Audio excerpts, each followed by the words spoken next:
పిల్లలు చదువుకున్న తర్వాత కూడా ఉద్యోగం రాకుండా మీరు చేసే కూలి డబ్బులతో వాళ్ళు గడపాలనుకోవడం ఎంత ఘోరమో మీరు ఒక్కసారి ఆలోచించండి. ఇది మన యువత తప్పు కాదు, మన పాలకుల తప్పు. అందుకే నేను ఒక హామీ ఇచ్చాను, యువ గళం కింద ప్రతి ఒక్క నిరుద్యోగిని చదువుకునే పిల్లల్ని పూర్తిగా ఆదుకునే బాధ్యత తెలుగుదేశం పార్టీ జనసేనది. 3,000 రూపాయలు నిరుద్యోగ భృతి ఇస్తాం తమ్ముళ్ళు, 3,000 రూపాయలు నిరుద్యోగ భృతి ఇస్తాం తమ్ముళ్ళు. మన ప్రభుత్వం వస్తానే యువతకు 3,000 రూపాయలు ఇస్తాం. అమ్మ నాన్న పైన ఆధారపడాల్సిన అవసరం లేదు.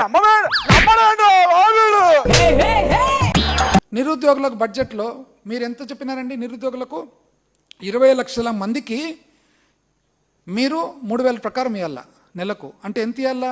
సంవత్సరానికి 7,200 కోట్లు ఇవ్వాలా. అంటే 3 ఏళ్ళకి ఇప్పుడు ఎంత? 21,600 కోట్లు. ఎందుకంటే మీ బడ్జెట్లో కేటాయింపు లేదు. అంటే మీరు నిరుద్యోగులకు, ఆంధ్రప్రదేశ్ రాష్ట్ర నిరుద్యోగులకు వాళ్ళతో ఓట్లు వేయించుకొని వాళ్ళ మన్నన పొంది మీరు ఆ ప్రభుత్వం ఏర్పాటు చేసుకున్న దానికి వాళ్ళకి ఎంత అప్పు? మీరు ఈ రోజుకి 21,600 కోట్లు.